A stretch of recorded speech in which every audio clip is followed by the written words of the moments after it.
भाई लोग नमस्ते। आप लोग रोज स्वस्थ होंगे, मस्त होंगे, मन से पढ़ाई करते होंगे। आज चलिए आज स्टार्ट करने वाले हैं जीव विज्ञान। जीव विज्ञान क्या होता है, पहले सबसे पहले उसके बारे में जानना है। जो जीव विज्ञान क्या होता है उसके बारे में जानेंगे, तब चैप्टर वाइज पढ़ेंगे जीव विज्ञान क्या होता है। सबसे पहले कोई भी टॉपिक स्टार्ट करेंगे, चैप्टर स्टार्ट करेंगे, तो उससे पहले जीव विज्ञान विज्ञान क्या है, क्या जीव विज्ञान जो स्टार्ट करेंगे उसके बारे में फिर जानना जरूरी है। कोई भी प्रश्न पूछ सकते हैं, जो आप लोग पढ़िएगा विज्ञान तो पूछेंगे कि क्या पढ़ रहे हैं, तो बोलिएगा जीव विज्ञान, पूछिएगा जीव विज्ञान क्या होता है, उसका बारे में भी जानना जरूरी है। चलिए जानते हैं जीव विज्ञान क्या होता है और उसके जनक कौन है और कितने भाग में उसको बांटा गया है, वो भी पढ़ेंगे। चलिए जीव विज्ञान क्या उसके बारे में जानते हैं। देखिए जीव विज्ञान क्या है, जीव विज्ञान को ही इंग्लिश में ही बायोलॉजी कहते हैं, बायोलॉजी कहते हैं। चलिए उसके बारे में जानते हैं।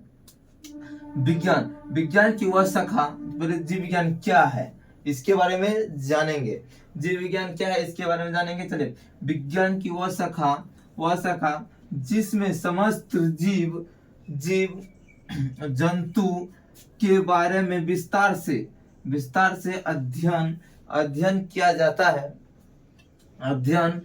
जाता है तो उसे ही जीव विज्ञान कहते हैं। देखिए जैसे जीव विज्ञान किसे कहते हैं, जीव जंतु के बारे में विस्तार से अध्ययन किया जाता है, उसके बारे में विस्तार से अध्ययन किया जाता है तो उसे ही जीव विज्ञान कहते हैं। जीव विज्ञान के जनक कौन है, जीव विज्ञान का जनक अरस्तु। जीव विज्ञान का अरस्तु किसने निर्माण किया जीव विज्ञान का, जीव जंतु के बारे में पता लगाया था अरस्तु ने। कितने, तो 5000 जीव जंतु के बारे में अध्ययन किए थे, उसके बारे में दिए थे, प्रस्तुत किए थे अरस्तु ने। चलिए जीव विज्ञान का जनक कौन है, तो अरस्तु।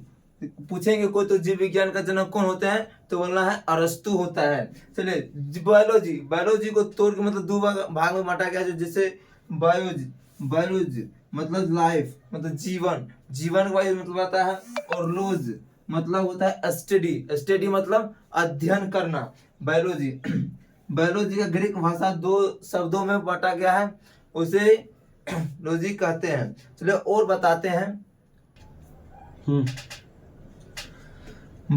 बायोलॉजी शब्द का प्रयोग सबसे पहले बार लैंडमार्क ने किए थे, किताब में 1801 ईस्वी में किए थे, सबसे पहली बार किए थे बायोलॉजी शब्द का प्रयोग। बायोलॉजी शब्द का सबसे बार पहले प्रयोग 1801 ईस्वी में लैंडमार्क ने किए थे। 1801 ईस्वी में फ्रांस के वो वैज्ञानिक, फ्रांस के रहने वाले थे, लैंडमार्क थे। मार्क्स जी ने 1801 ईस्वी में जीव विज्ञान का शब्द का प्रयोग किया था, जिसे इंग्लिश में कहते हैं the study of life is called biology. मतलब the study of life is called biology हो गया। बायोलॉजी मतलब इज कॉल्ड बायोलॉजी मतलब जीव जंतु के बारे में, मतलब अध्ययन, स्टडी मतलब उसके बारे में अध्ययन करते हैं तो उसे ही बायोलॉजी कहते हैं। बायोलॉजी कहते हैं इक्वल टू बायोलॉजी मतलब कोई भी जीव जंतु भी, सजीव जितने भी हैं, जीव जंतु के बारे में प्रस्तुत किए थे, अरस्तु जी ने किए थे। इसके बारे में जानकारी दिए, कितने प्रकार के, मतलब 5000 प्रकार के जीव जंतु के बारे में उसका अध्ययन करके, और अरस्तु जी ने इसका अध्ययन करके साबित किए थे।